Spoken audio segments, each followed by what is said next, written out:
আরবি 29 হরফ সহি শুদ্ধ করে শিখুন। বিসমিল্লাহির রহমানির রহিম।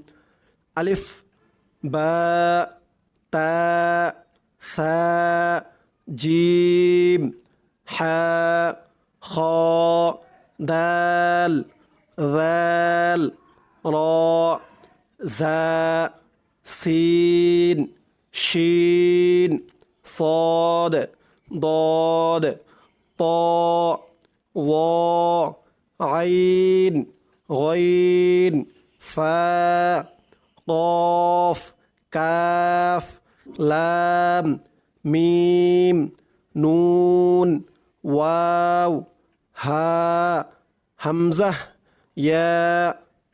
আরবি 29 হরফ সহি শুদ্ধ করে শিখুন। বিসমিল্লাহির রহমানির রহিম। আলিফ, বা।